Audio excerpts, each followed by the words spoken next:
Irreverent, entertaining, cool. You're listening to LA Talk Radio.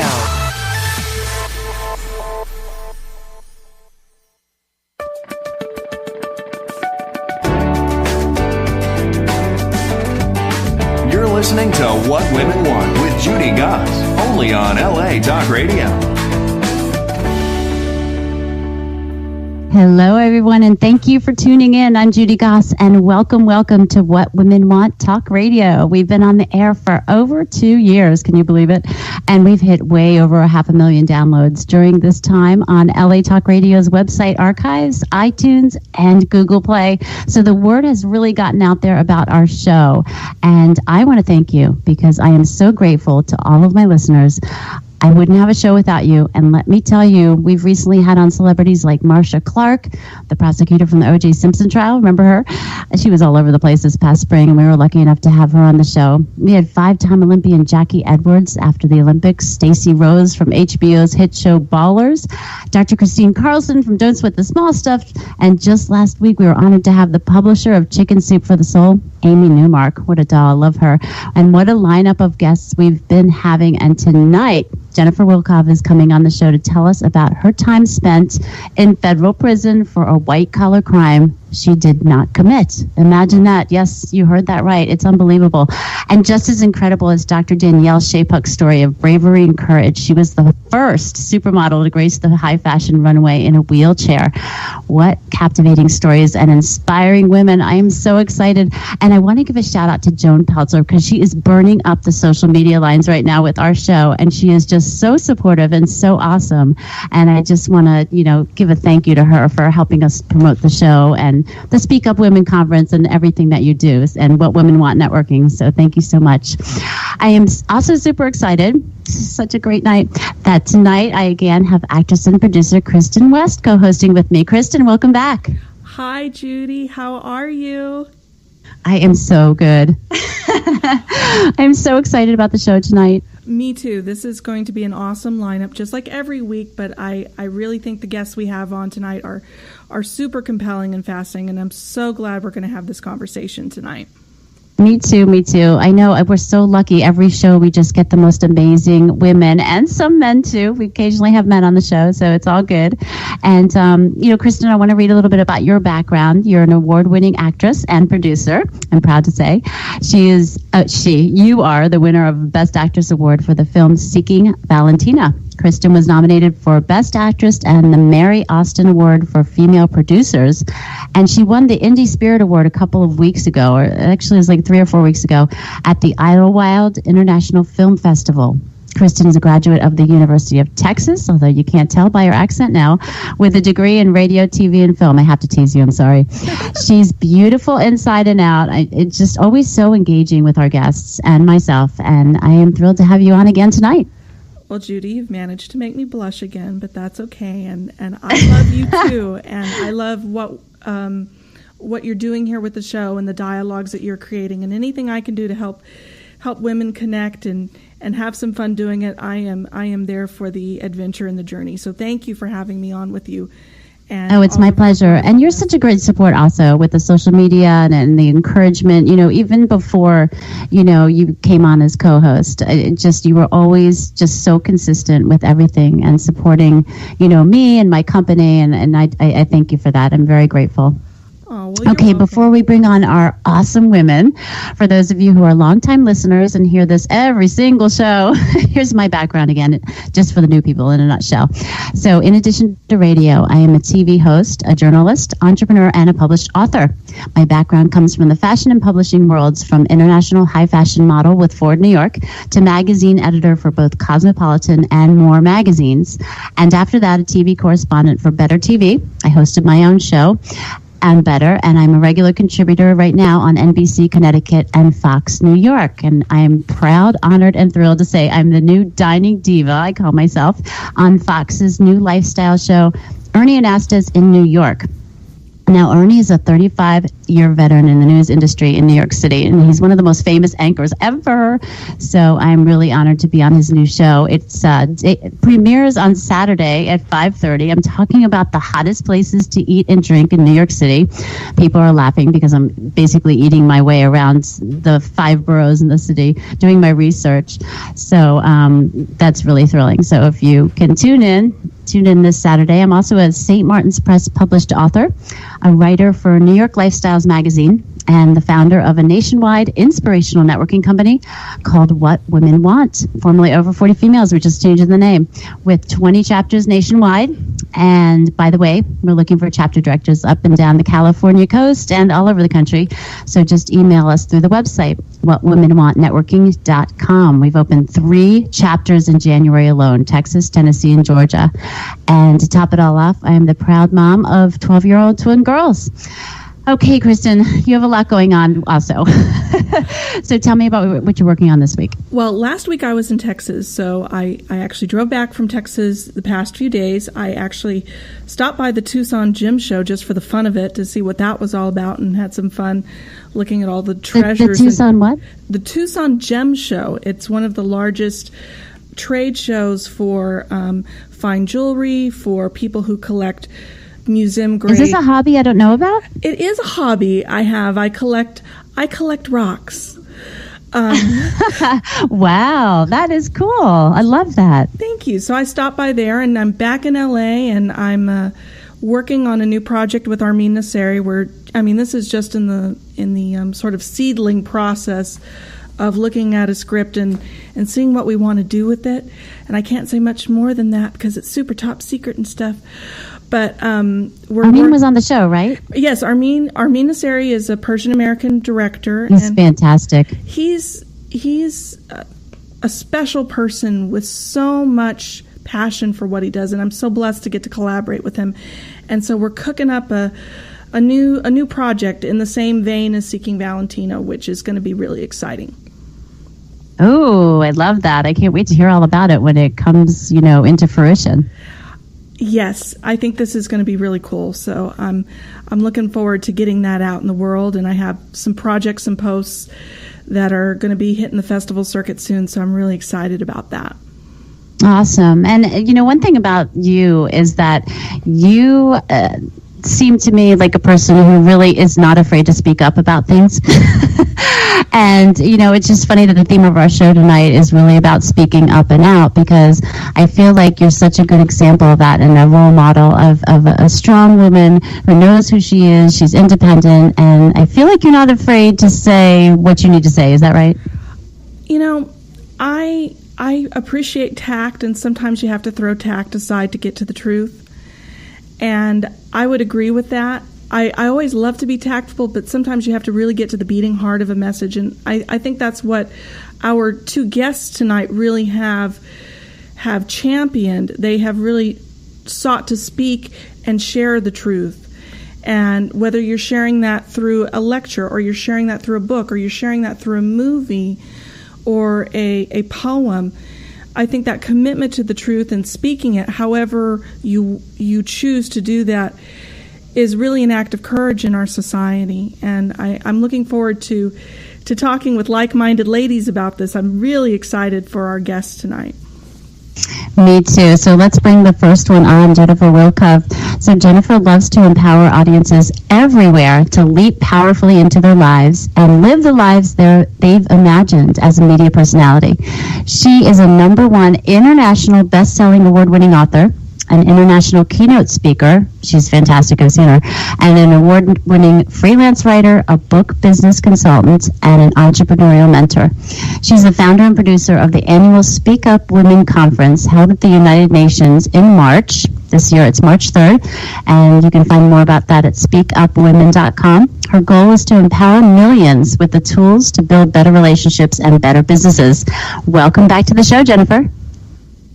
Hi, Judy. It's so nice to be with you tonight and all your listeners. I just love doing this with you, and I'm so excited to meet you, Kristin. Well, we're excited to have you, and what you're doing, as Kristin said, with the whole Speak Up Women's Conference, at the United Nations, it's just creating a platform and a place for women to really, come out and be themselves and learn about themselves and go deep into themselves and pull out the real deal. So we're so appreciative of that, and I am so excited for the conference coming up on March 3rd. Yes, and I'm so excited, Judy, that you'll be there this year again and doing an amazing job helping women understand what it takes to make a women's group work. And I feel blessed and honored and excited that you'll be able to share your wisdom again in this very special way this year. Well, the pleasure is mine, and I want to talk more about your conference coming up. But first, I have to go into your story. I mean, you are so gorgeous and so, refined and empowered. It's just hard to imagine you in a federal prison.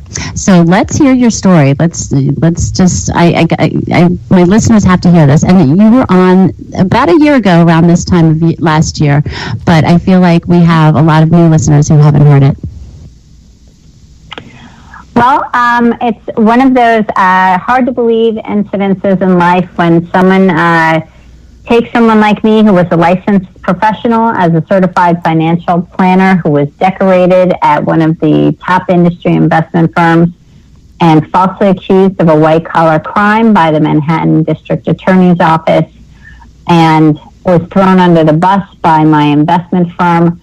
And after that false accusation and having a criminal defense attorney who gave me very bad guidance and bad counsel, which was really unfortunate, I was railroaded into pleading guilty to a crime I did not commit. I was wrongfully convicted of a white-collar crime. All my possessions were taken from me by the DA's office, and I was sent to Rikers Island, which is one of the nation's and New York's most violent prisons, to serve a sentence that I didn't deserve. And when I came out, I spoke up and said, this is wrong, and had some friends who said, we're going to put up the website. You put together the statement with the truth, and we will help you. And that was how my original personal website started, jenniferswilkov.com. And ironically, and not so coincidentally, as we all like to say, 3 years later, I found myself in another hearing. This time, it was the Financial Industry Regulatory Authority, where one of the investors in this particular situation actually sued the investment firm for the losses that they had, and the investment firm thought they would take advantage of what happened in the criminal court, and they brought me in as a third party. And sure enough, the Financial Industry Regulatory Authority, FINRA, it's referred to for your listeners, Judy, actually oversees all of the financial activities in the United States, including all the stock markets, all of the investment firms, and all of the advisors and employees and people who work there, like I was. All the licensed people, and they reviewed. So you worked for FINRA directly? Is that what you? No, I worked for one of the investment firms. At the time, it was American Express Financial Advisors. Okay. It's now Ameriprise Financial. And sure enough, Ameriprise Financial sent one person to testify, and that was my compliance supervisor, who ironically, 3 years after they allowed the criminal court to decimate me, admitted in the financial industry hearing that he did not supervise me properly. He did not follow the NASD rules. He did not follow the firm's supervision guidelines either. And the firm was actually found guilty of common law fraud, securities fraud, negligence, unjust enrichment, and breach of contract. And I, little Jennifer, they had allowed to be decimated by the Manhattan DA, was found completely and altogether innocent, with a decision that said very specifically that all claims against me were denied in their entirety, meaning 100%. And it went beyond what had happened in the criminal court. And, when something like this happens to you, Judy, in your life, it can really just bury somebody, and it can ruin it forever. And I just wasn't willing to do that. And I really staked my ground and told people, this is really what has happened. This is really what happened to me. And people have, from all over and all walks of life, including many, many, many attorneys, have said this is just unbelievable and unfathomable. Disgusting. And, yeah. Well, good for you for standing up and taking a stand. You know, Kristin, how amazing is she? You see why I was so excited to have her on the show? You know, I'm just flabbergasted that the misconduct of an entire business organization could be scapegoated on one person. That's just a real miscarriage of our process of justice. And Jennifer, I have to ask you, you know,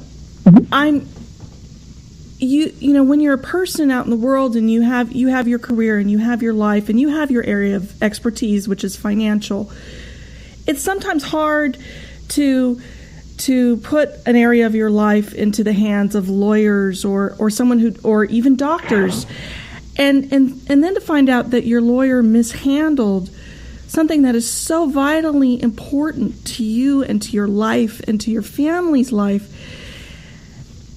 How did you deal with that? Was there a sort of a grief process for you in dealing with that? How did you cope with that? I'm just sitting here with my jaw dropped, trying to figure out how you would even begin to sort out not only the legality of all of that, but the emotional turmoil of that. It's a great question, Kristin. The emotion of being mischaracterized and misdirected by someone that, you know, listen, I was a kid who had never been involved with the law, never had any problems, didn't know anybody that had been involved with the law. You know, I paid late parking tickets, a couple of them. I live in New York City, and when I had a car, and, you know, before, you know, that disappeared with this whole incident too. It's complicated because what it causes is so much anger and rage that it really could decimate somebody and burn you up inside. And I really had to make a concerted effort to take that fuel and that fire and make a decision and make a choice to direct it. And I'm actually one of the board of directors for an organization called It Could Happen to You, and I speak to legislators, and I get called by the Governor's Council every year to speak to them about licensed professionals of all kinds, including some of the ones you mentioned and others, chefs, police officers, all kinds of people that are licensed, where this is actually happening to them. They are falsely accused of white-collar crimes or licensed crimes that they did not commit, and it absolutely colors their reputation. It destroys their lives, their marriages, their jobs. And we actually have a bill up in New York State to create a commission on prosecutorial conduct, to create a governing body to oversee the prosecutors, because they do not have any supervision in the courts. They are the only party in the courts that does not have a supervising body. Most people do not know that. And our bill is coming around again this year. It is sponsored by the Vice President of the Senate, Senator John DeFrancisco from Syracuse. And it has a lot of momentum and a lot of issues that cover a lot of people. But, you know, there are DNA crimes, which people know about, places like the Innocence Project that are able to help people like that. But when you have a white-collar crime, you have to have evidence that is not DNA related. And it's very complicated for some people. I'm very fortunate. I have a lot of evidence. I have a lot of paperwork. And I'm happy to tell you that I am now suing the investment firm and also the Manhattan District Attorney's Office for... Hey, that was my next question. Yeah. Oh, yeah. Okay. I have not finished my campaign to make sure that what is right should be right and made right. And what I learned, Judy and Kristin, I can tell you, is that I was surprised and quite saddened to learn through emails that people sent me after I came out with this and was featured in Marie Claire magazine in a feature article that was an award-winning article, and many interviews, including this one, which I'm so happy about. This is happening to other people, and it happens very quietly and very under the radar, I'll call it. But I would get emails from people, and still do, that say, this is actually happening to me, and I can't imagine like how you're able to do this. It's still happening. It's right now as we speak. It is still happening. Yep. It's just unbelievable and so sad and unnecessary. It's just unnecessary. And, it really stems a lot from the conduct of the DAs, unfortunately, at least in New York State. And there are really only 7 states that really have the right things and the right tools in place to do this. And there are, I think, 1 or 2 states that only have that type of governing body I was talking about. So we have a long way to go, but I am all about it in New York State, and I am using my story for good. And as you mentioned, one of the vehicles for me to do that is the Speak Up Women Conference, to help women understand why speaking up in their lives is so important. I've done it not only in this particular case and situation, I've done it with my family, I have done it in my jobs, I have done it in my health, I have done it with friends. They picked the wrong person to mess with. I know what it feels like. Oh boy, that's what everybody says. They just picked really, the wrong girl. and now that you segued into the conference, I'd like to just kind of lay out what the conference is, what kind of speakers are going to be there, what happens, when you attend something like this, what time do you get there, what time do you leave? Just tell me all about it. I want to hear everything. And last year was it was just so inspiring, and gosh, we were in tears, and we were laughing, and we were learning, and we were loving, and it was just such a combination of, unreal education plus joy, and it's so kudos to you. So let me know what this year's going to be like.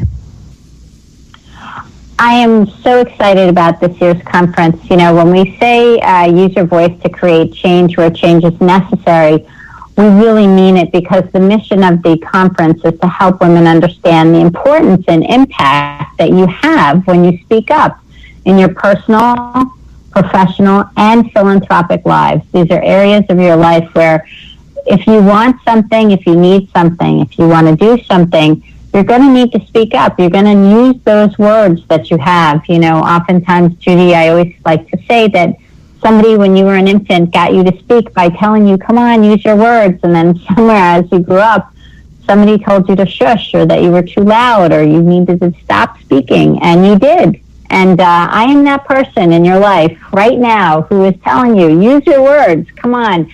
You can do it, because I want you to have the life that you want. And this year's conference is chock full of wonderful opportunities for you to be at the United Nations and help people understand what it is that you want, and understand from our amazing speakers. We're going to be talking with Dr. Danielle Sheypuk shortly. She will be talking not only about disability rights, she is a beautiful fashion model, and all of the things that go into what it is all about for everybody. Everybody is beautiful and has the right to have all of the things and all of the feelings and thoughts that they have. We also have just an incredible lineup. We have Kareth Foster, who is a headlining comedian. She is the author of Laughter Boot Camp, and you may have heard about her. She is part of the documentary that has been highlighted in the media very heavily called Can We Take a Joke? And she's going to be talking about what it's like as a comedian to speak up and talk about different topics what's her name again? That are challenging. Her name is Kareth Foster. And she is really phenomenal. She's also going to be talking about bullying, because that's also, some people feel that some comedians are a little rough around the edges, and she's going to talk to that as well. We get into sports this year. We have Sarah Rutter, who is the most decorated athlete from the 2016 Invictus Games. She is amazing. She is also a heroine from 9/11. She actually ran into the Pentagon with one of her Marine Corps colleagues and was pulling out people who had survived and then people who had not survived. She got injured while she was doing that. She ended up, after a 14-year battle, losing her leg. And it was sports that actually brought her back to life. And she ended up winning 7 medals last year at the Invictus Games, 4 gold and 3 silver in a variety of activities. And she is really amazing and inspiring, and she's young and beautiful. And we also have an incredible luncheon program this year that is focused on female veterans, because female veterans come out of an environment when they actually have been in the military and providing service for our country, where they are told while they are in service not to speak up and not to use their voice. And then they have to come out into the civilian world and they have to learn the exact opposite. And I always like to say, there are so many parallels. You don't have to be someone who is a military person to have the same experience, where you may have been in an environment in your life for some reason where someone told you, no, don't use your voice, don't speak up. And now you're in a position in your life where you want to do that. You might be scared. You might need permission or feel like you need permission from someone else. This is an all-day conference, Judy. It is Friday, March 3rd. It starts with check-in at 8:30 and the program starts at 9 o'clock. It has these wonderful keynotes, discussions. We have panels, including the one that you are on, that talks about women's groups and how to actually create one, because there's such a drive right now for so many reasons to create these panels and to create these groups. We also have panels that talk about speaking up in business with business executives that help you understand the environment. That is moderated by the amazing and wonderful Wall Street Journal journalist, Veronica Dagger, who's also the host of the very popular Watching Your Wealth podcast. We also have the How to Speak Up and What's Holding You Back panel, which is moderated by the amazing Leslie Jane Seymour, former editor-in-chief of More Magazine and the founder of Covey Club. We also have Speak Up in Your Community. This is how to build a following for something that you're passionate about. It might be something philanthropic. It could be another idea that you have. And this is moderated by the amazing and wonderful Tracy Davidson, who is the morning anchor for NBC 10 News today in Philadelphia. And Ann Akers, the founder of editor-in-chief of Glow Beauty Magazine and the founder-publisher of MD Publish, is monitoring the very important, which I have a huge passion for all of these panels. This one is Speak Up in Health, because most women are not able to speak up to their healthcare practitioners and other practitioners about what's going in their body, what's being recommended, and how it actually works, and understand what you're doing with your health so that you can be the most beautiful inside and out person that you are. Well, it sounds like, a combination of speaking up and learning about such a well-rounded, I guess your well-rounded self, right?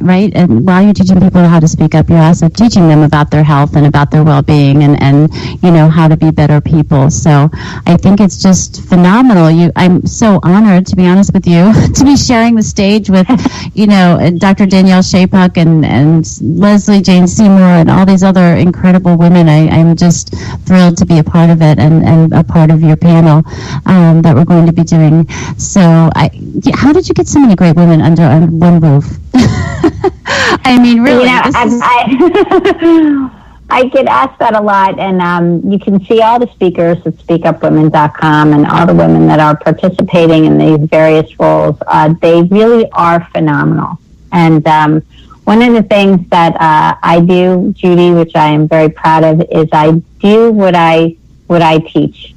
I speak up and I ask for what is so important for people to actually, speak about. And I curated this conference, and I curated it this year. I curated it last year, and I curated in such a way to serve the audience, because our audience runs from, it's multi-generational. We run from millennials all the way up to 60 plus. Our sweet spot is 35 to 50, but we have this amazing opportunity and wonderful experience of attracting this multi-generational conversation that happens in this conference. And so many women last year at the end of the conference thanked me and said the same thing over and over again. This is the best conference I've been to. I've been to so many, and this is the best. I'm walking out with all, it was That's so amazing. Wonderful. And, well, go ahead. I just want to say, to hear them say that they were able to take things away that they're going to use right now, that was the most rewarding thing, because that's what the conference is all about. It's a skill set conference. You're going to get a lot out of it, not only from the people on the stage, but the people next to you in the seats. Well, that's because you motivate people, and you are the,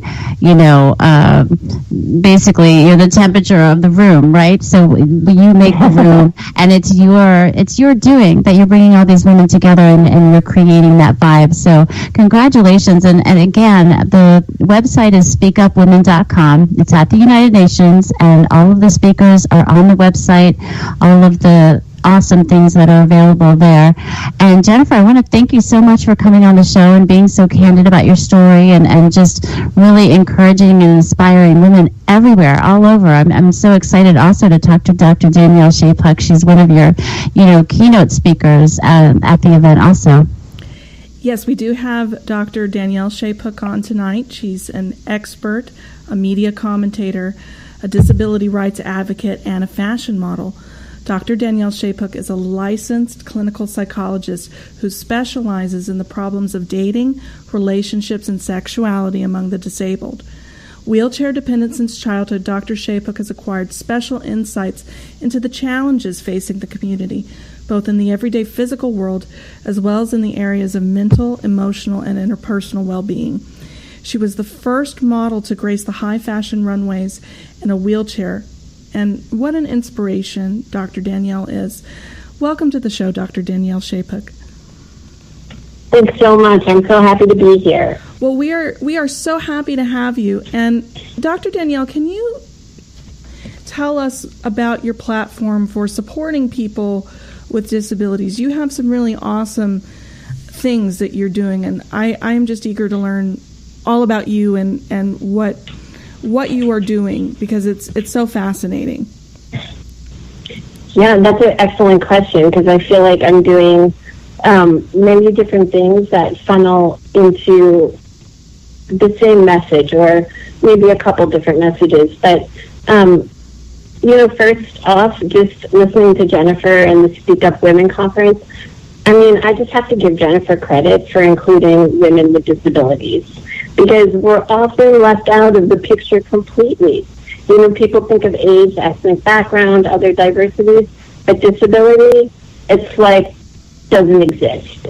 And so that's really amazing in and of itself, and groundbreaking on Jennifer's part. So it's going to be a great conference. And it kind of feeds into my first platform and what I'm doing. It's that, so it's like women with disabilities don't exist because it's almost like we're not real women, or we're not sexual beings. So my primary focus is on dating and sexuality among people with disabilities, because it's a topic that's never talked about usually. So most areas of disability have been discussed and debated and fought for, including, for example, curb cuts or accessible entrances or healthcare, things like that. But when it comes to dating and sex, forget it. So, and there's many, I have ideas on where that's come from, but I really wanted to bring it into the spotlight because as someone growing up with a disability, it's an area that I really suffered in, and I felt like I had this amazing life otherwise. Like I always did really well in school. I had a ton of friends. My family was great. But when it came to dating or any guy asking me out, I was always going to homecoming solo, always going to the prom stag. And even my own mentality it was like, oh yeah, I guess I'm not sexual. I guess I'm not like other women in this way. And that's totally false. And it's 2017. And of course we can be mothers. And of course we can have sex. And of course we can have children and be great partners. So that's my main platform. And then hand in hand with that is just changing the overall image of disability. So it, and as most of you know, and the audience probably knows, we're all familiar with the telethon. And there's like nothing wrong with that. It's a way to make money, and you see commercials and little kids with disabilities, and you feel sorry and you feel pity, and they seem helpless, and it makes you open up your wallet, and that's great.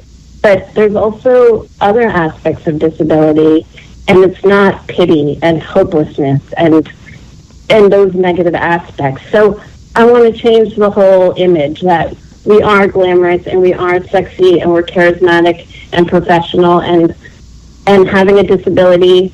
Well, that's a good question, because who doesn't really have a disability? But I mean, we all have something, and mine just happens. Physical disabilities just happen to be very visible. But did you always feel this way, or did it get stronger as you got older, or how did this come? Because you have such an incredible confidence and just way of being and believing, and I'm just wondering, did you have to work on that, or I mean, it's just amazing what some of the things that you're saying and standing up for. Well, yeah, piggybacking off of what Jennifer said about, she wants her message is to have the life that you want. And I was really thinking about that while she was speaking, and because I have the life that I want. And I feel that this is what I was meant to do, and it feels very intrinsically satisfying. So in that aspect, it fits like a glove. But in terms of the topic of like dating and sexuality, it happened. I mean, when I was a teenager, it's like, it's when you feel something is off. So I'll cite an example of, family members coming to our home, and I have a sister, one sibling, who's 2 years younger than myself, who's completely able-bodied. And I remember these relatives asking her, like, oh, are you dating someone? Who's your boyfriend? Who are you interested in? While I kind of just sat there on the side, and no one would ask me, or no one would talk about that with me.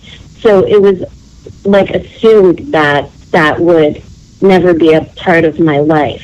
And for people with disabilities, that happens a lot. We're pushed towards education and academia, because the hidden message, or the subtle message, or not so subtle message is, well, you're never really probably going to get married, and you're never going to be a wife, and you're probably not going to have a family. So use your brain, because that works. So maybe your sexual organs don't work, but your brain does. But again, that's totally false. That's not a universal truth. So then I thought, well, who's out there? Who can I talk to? Because I feel sexual. I feel good about myself. And so I went on this online dating support group one night, and it was really a significant moment for me, because I remember waiting for it, putting it in my calendar. It was one night only for an hour. And I logged in and I asked my question, which was, why is it so hard for me to get a partner? Why?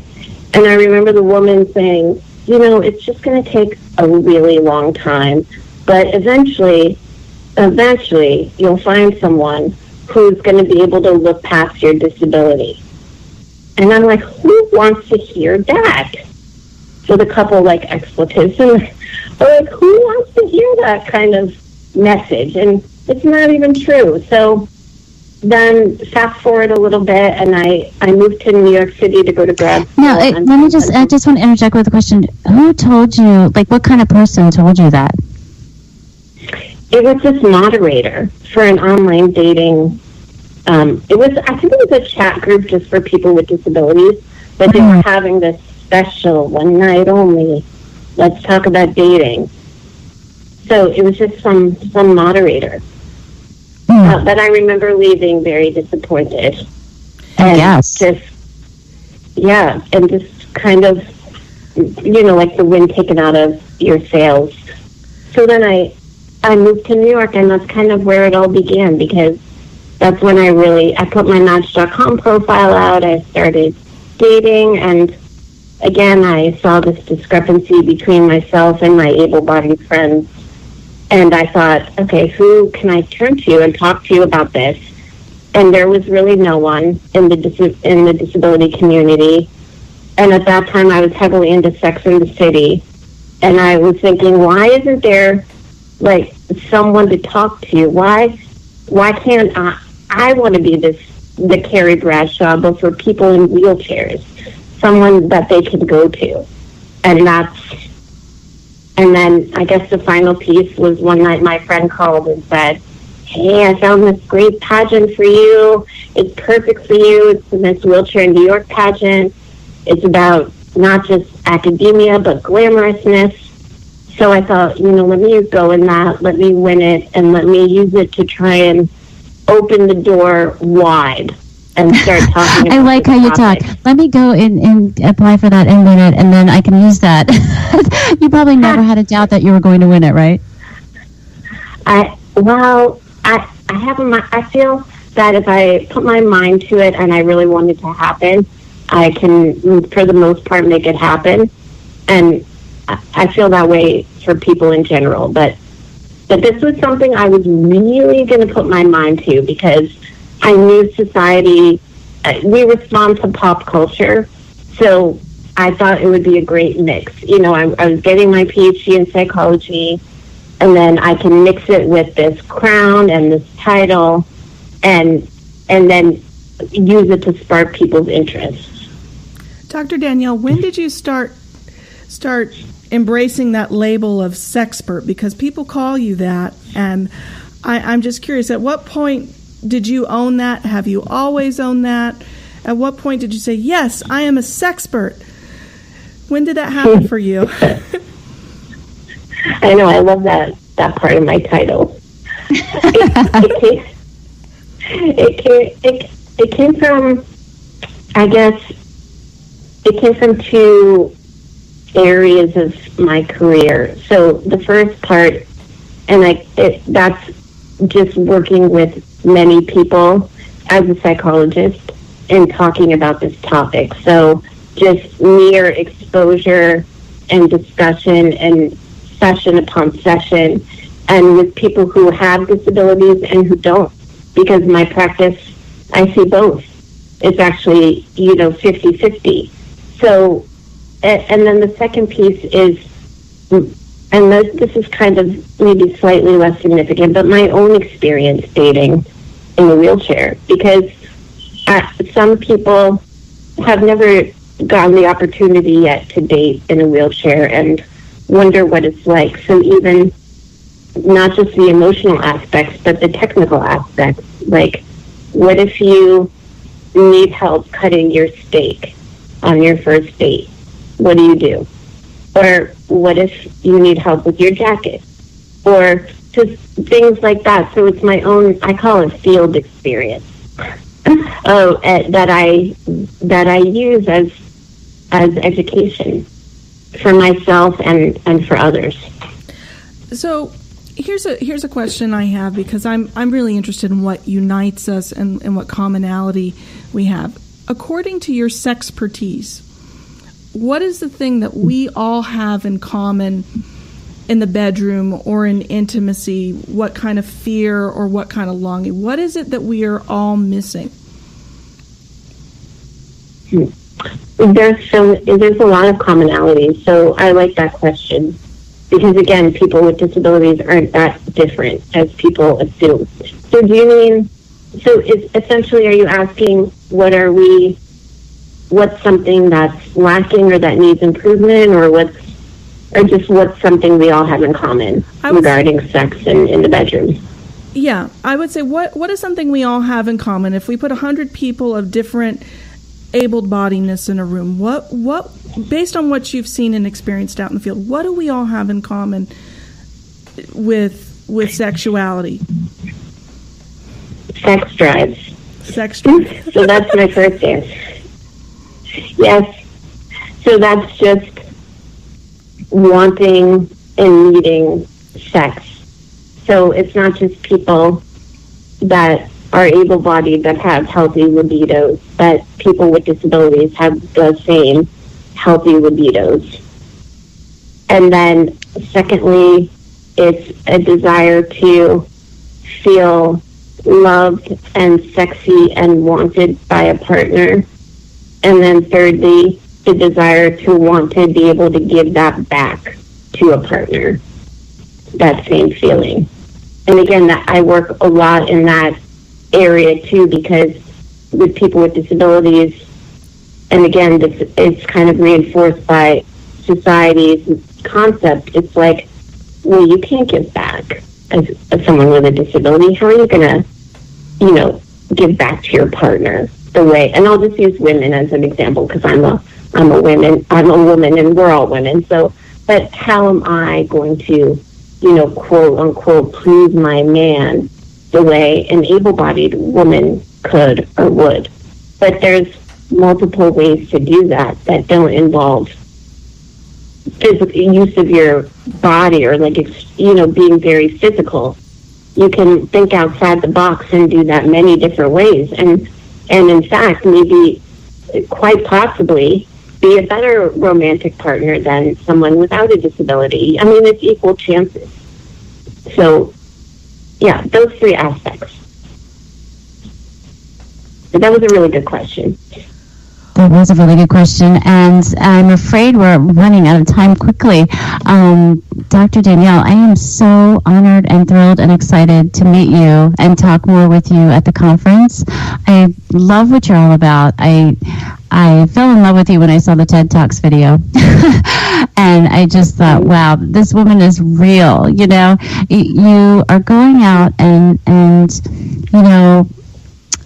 not preaching, but I feel like someone like you could come off like preaching to people, and the way that you say things and the perspective that you give is just a way that makes everyone aware, and it's just, for lack of a better word, just real.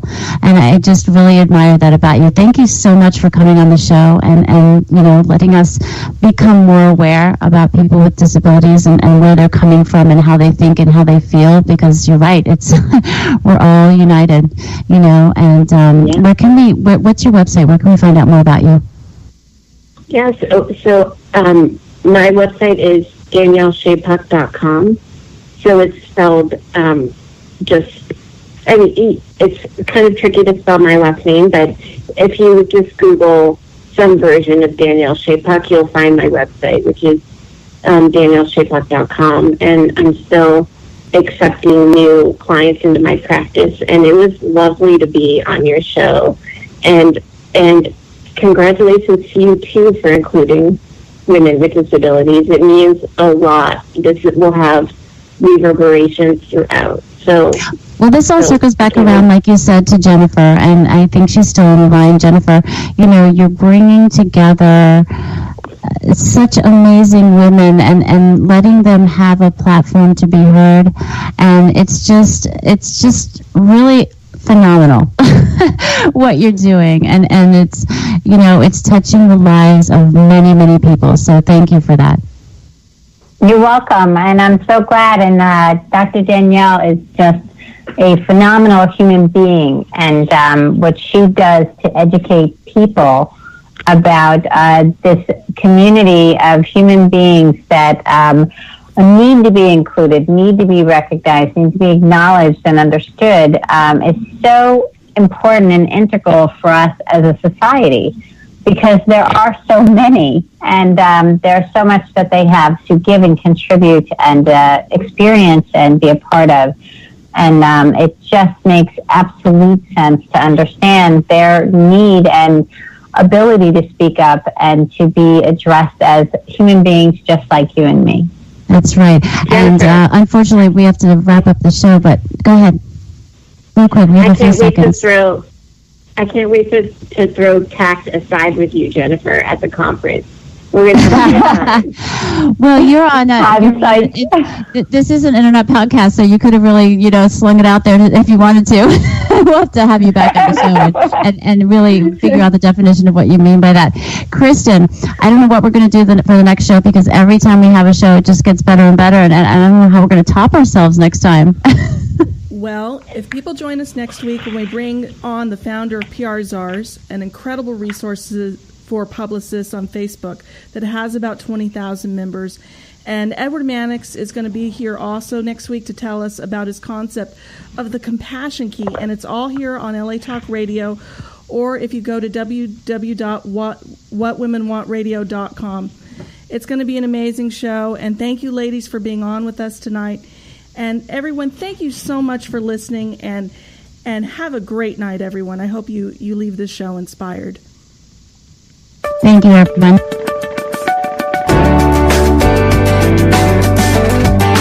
You're listening to What Women Want with Judy Goss, only on LA Talk Radio.